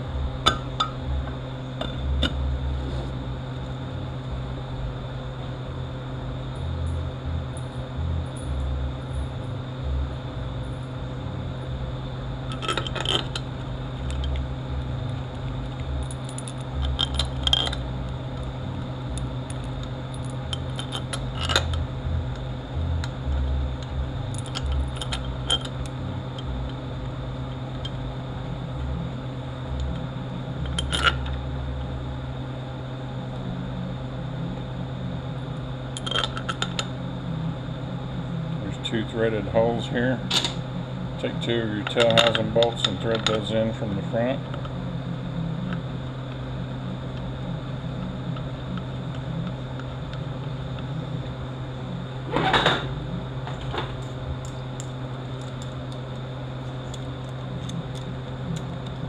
You don't have to have this line up band, but it sure does make life a lot easier.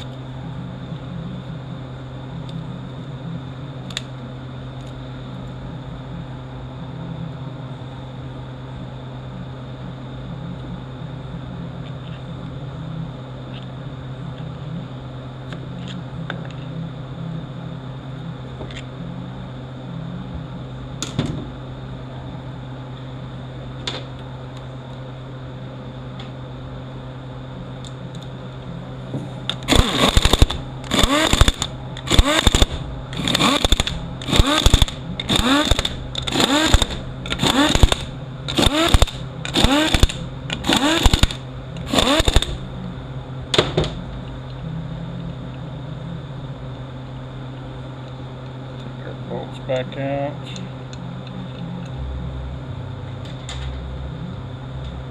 And back in our tail housing.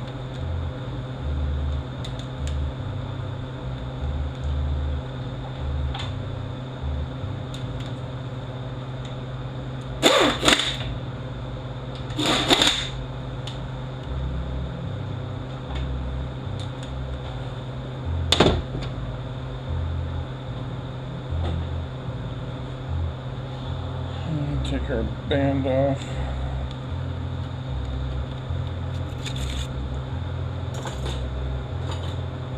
Put our O-ring on now.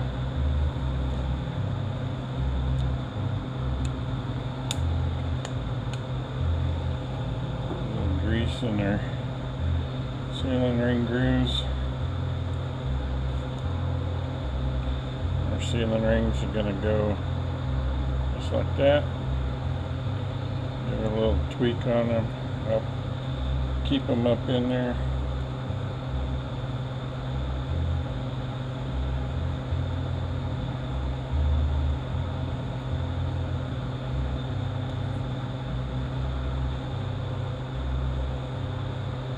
This bearing goes in the top. Since we have the style drum that we have no washer that's going to go here.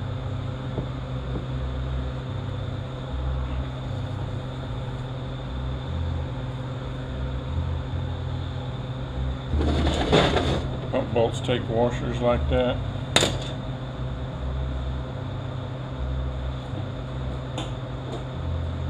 You want to get them off, just take you a pair of pliers.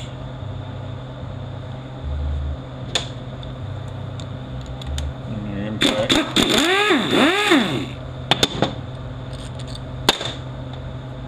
And we'll take them right off.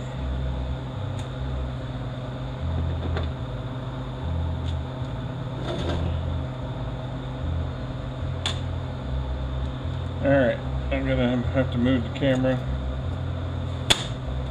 so we'll be back. Alright. A little lube around the outside.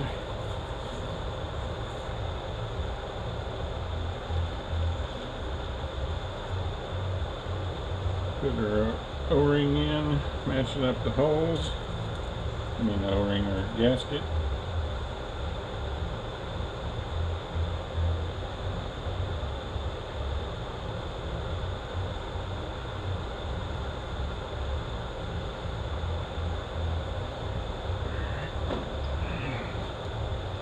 Drop our pump in. Our filter inlet to the bottom.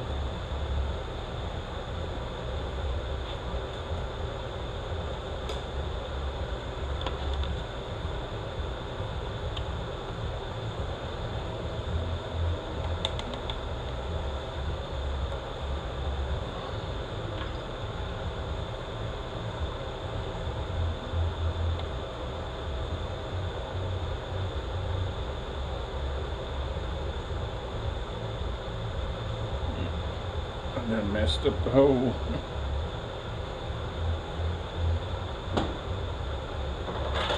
Popped it back up. Moved it the wrong way.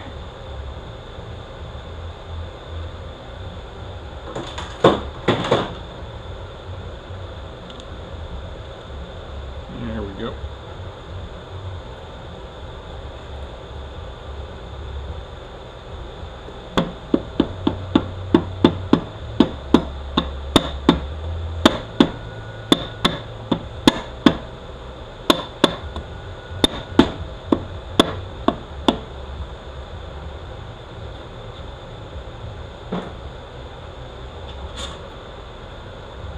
Let's see if we can draw this in. Ran far enough.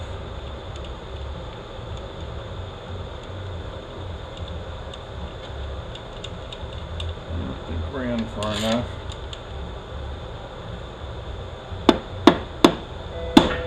Fernando, Mario, and teacher, that's for you. Fernando, Mario.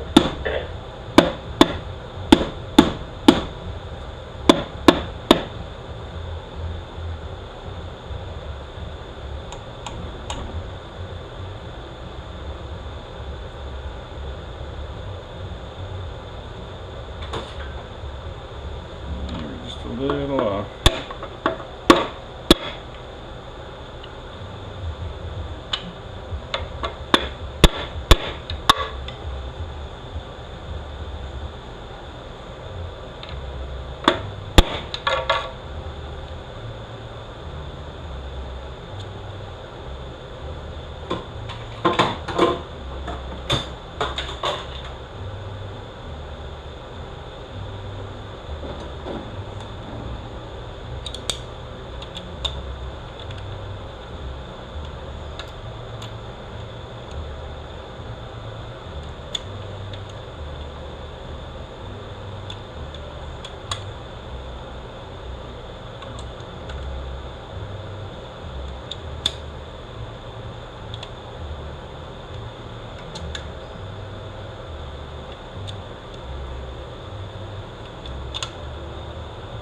It's one of the tightest pumps I've had coming out also.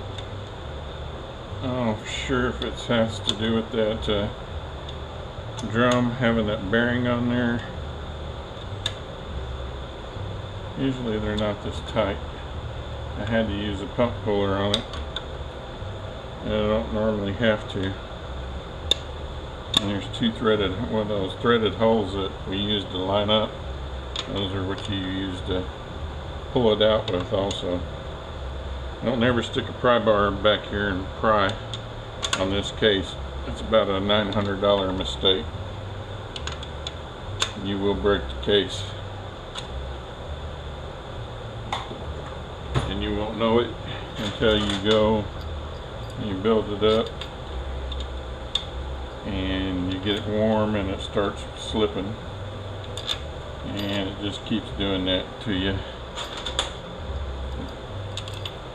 If you use the pry bar to take the pump out and that's the situation you got, you cracked your case.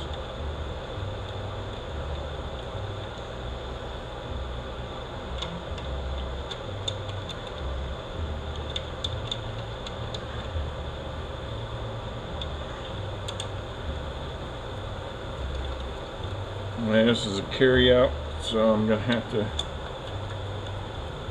do things a little different than I normally do, because I need to make sure that, even though they don't know,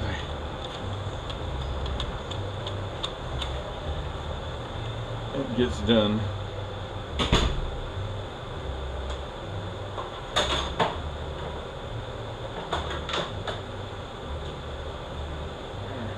Put a little grease in that,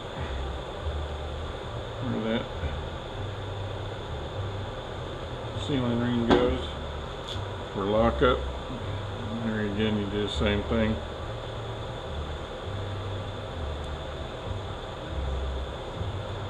Alright. And put our speed sensors in because I don't have a filter yet.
If that did not have that ring on there for the PTO, both of these sensors would be the same.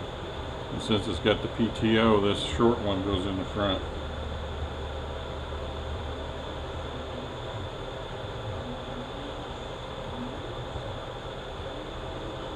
Long one goes in the back.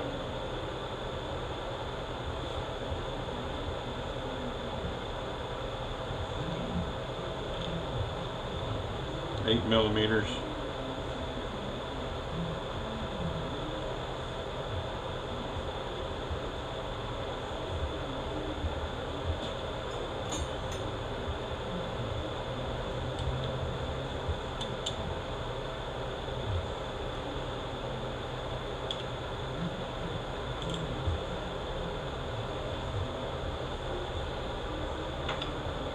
Alright, on our neutral switch, put the tranny in neutral.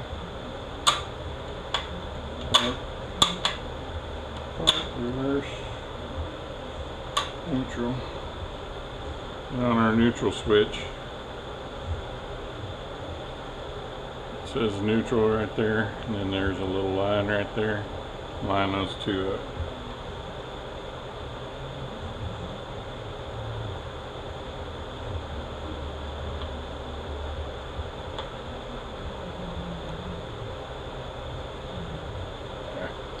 Upside down, dummy.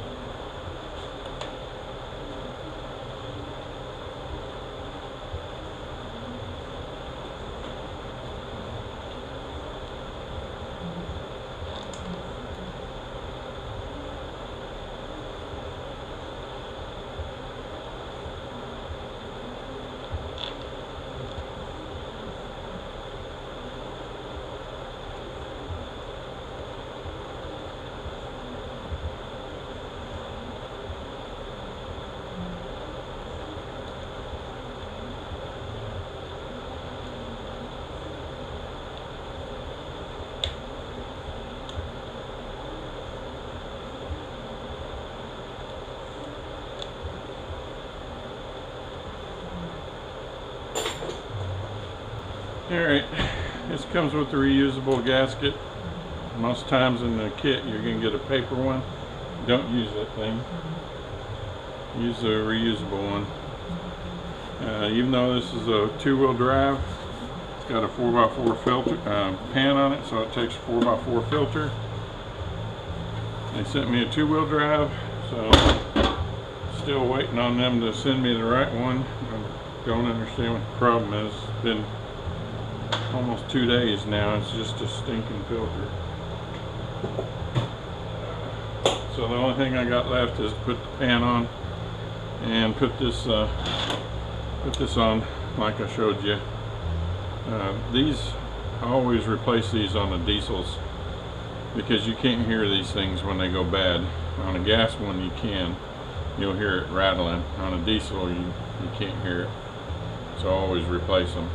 And I've had quite a few of them that were bad. So it's not a bad thing to do when you see that thing. I believe that's it for this one.